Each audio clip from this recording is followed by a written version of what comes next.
Hey, ladies and gentlemen, thank you for tuning in. Boxing Rush Hour Show, fights around the world, fightsatw.com.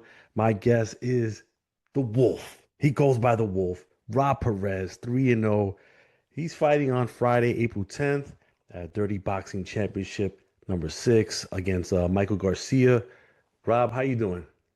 Doing great, man. I'm blessed. How you doing? I'm good, man. I'm blessed as well, man. For those quick little bio blasts, who is Rob Perez? Why should people know who you are? Man, they don't need to know who Rob is. Rob is dead. They need to know who the Wolf is, man. And the Wolf, he a crazy motherfucker. Rob is more on my personal level. You got to be family and close into my circle to really know who that is. But the Wolf, on the other hand, man, he a sick, deranged motherfucker, and I'm surprised he ain't locked up in a sane asylum yet. Man, he dirty. He like getting dirty. I'm glad that they came out with DBX because man, I would have been getting so many fines in boxing for the shit that I be causing. I'm a dangerous motherfucker. I bring that pressure, I talk that shit, and I walk that walk. And until somebody stop me, I'm gonna still keep talking. Even after that, fuck out of here. No doubt. All right. I'm sure that there's an interesting story on how you became the Wolf. What's the story behind getting the name the Wolf? There really wasn't no story. It's always been a part of me, Like I told the last guy, I swear I haven't been diagnosed with it, but I swear I got multiple personality disorder. He's always been a part of me from day one since I was always a kid. He likes the attention, he likes to shine, he likes the nitty gritty, he likes to get dirty. Man, I if I could count on if I can count the number of times I've been ejected from football games for fighting, it's ridiculous. So he finally was able to find his home and be able to do his thing. And so much for the name, it just came and then it stuck. I ran with it. Back when I was doing Rough and Rowdy for Dave Portnoy. And yeah, we just that's where it started, and he found his niche and has been running with it ever since. That's what's up. All right. Now, you've tried boxing, you've done BKFC, and now dirty boxing. Why specifically dirty boxing has been a better fit for you? Man, because one, they're an amazing promotion. Man, out of like you said, I've done this, that, and the third, and out of all the promotions, man, they really care about the fighters. They take care of the fighters. From the moment you sign the contract to the moment you know, even days before after the fight, they just really do look out for fighters. They take care of your fighters. And I don't know. It just seems like I said before, there ain't no DBX without the Wolf, and there ain't no Wolf without DBX, man, and it shows, not so much on DBX's part, but the last three events haven't been the same without me. And it's not a DBX problem. It's there ain't nobody that could be like me, and so it wasn't the same without me. So I hope that answers your question. Yeah, no, that's it's fine. And where do you primarily hold your training camp at? And have you sparred any like active pro heavyweights that are out there that people would recognize? So I trained out of Camp Get Right in Worcester. Okay. So Worcester, Massachusetts. But as of like big name people I spar with, no. I get, we got a great number of heavyweights out here.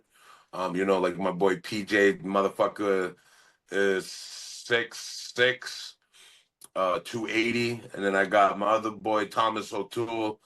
He's 6'8", 300. So we have, in the boxing world, there's so many minnows in the ocean that nobody knows about, but it's great work, and I'm glad I'm not sparring people like, Jared Anderson or AJ, because then when I get the opportunity to come across a fight, they're gonna be like, nah, I don't want to fight him. So I like I keep my sparring circle tight, and and that's just how we roll. Yeah, all right. Now, you've been doing the professional combat sports for about 3 years. I think I gather there. What do you want to get out of it when it's all said and done? Man, I'm just having fun. I don't. There's no 9 to 5. There's no, there's no. Oh, I gotta go to work tomorrow. I just, I'm blessed. That I have my beautiful wife. She was actually the one that got me back into it. When we first started dating, she was like, "Yo, you need to do a run with this." In the last 4 years, I haven't been working. I've been in the gym working, and it's paying off. Um, so I'm just, and I'm really just trying to show my kids that, you can do anything that you put your mind to. If anyone really knows me and knows Rob, I used to be one fucked up degenerate, you know what I mean? So the fact that I can, turn a 180 and come a clean path is, it shows a lot. Yeah, no, that's what's up. And the fight on April 10th against Michael Garcia, is it just business or is there a little bit of personal in there? You can see like y'all been going back and forth pretty good out there. I mean, I wouldn't say personal because ain't nobody can affect the wolf. Ain't no man can strike fear in the wolf besides God. And you know, uh like you can look, you can if you backtrack, you can see with my opponents, they all get handled differently. Zach Proga wasn't really talking that much trash because he was a good stand-up dude, but Michael Garcia, he a little too cocky for his level of stature, you know what I mean? There's levels to the shit, and he in his mind he thinks he deserves this belt, which is not the case. Without if Rosenstrike would have never beat up his bitch, it would be me versus him. That's the one. That's the honest truth. But he's dealing with some legal issues right now, and the Wolf's back, and the Wolf needs his crown. So he just is a villain. He really is a B-side on this. Anybody and anyone could say differently, but he doesn't deserve this shot. He didn't beat his first opponent. His first opponent beat himself by getting gassed out, and the second opponent, that man, I don't see nothing. I don't.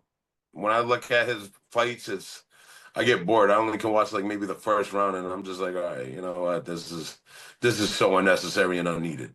Yeah, no doubt. Last question. When fans tune in, because they'll be streaming, if I'm not mistaken, they'll be streaming it on the Dirty Boxing YouTube channel, right? Yep. On April um 10th, 8 on o'clock. April 10th, 8 o'clock. When fans tune in, what should they expect to see? If they've never watched a Dirty Boxing fight, if they've never watched The Wolf, what do they expect to see? They expect to see some crazy ass shit because, man, I don't see too many fighters that can take a hit and still try to walk a motherfucker down, and that's what I do. He can throw all his elbows he wants.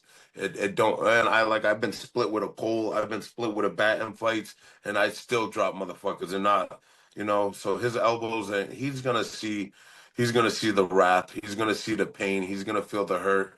And you don't want to miss this, man. I've been out for almost a year and I haven't been able to put my hands on anybody without feeling bad or without any, because on fight night, man, like I said, that switch gets flipped. And I can't do it in sparring because, like I said, I need those dudes. You know what I'm saying? So I can't really put the hurt on them like I want to, nor does the flip switch because we're all friends and we're all cool. So, but Michael Garcia has to die April 10th. He will. Either he's gonna get knocked out or I'm gonna get knocked out, but the people will get their money worth April 10th. That's what's up. Well, listen, Rob, the Wolf, I appreciate your time and I wish you the best of luck on your fight and continued success moving forward. Thank you, man. You enjoy yourself, man. Thank you. Oh! Thank you.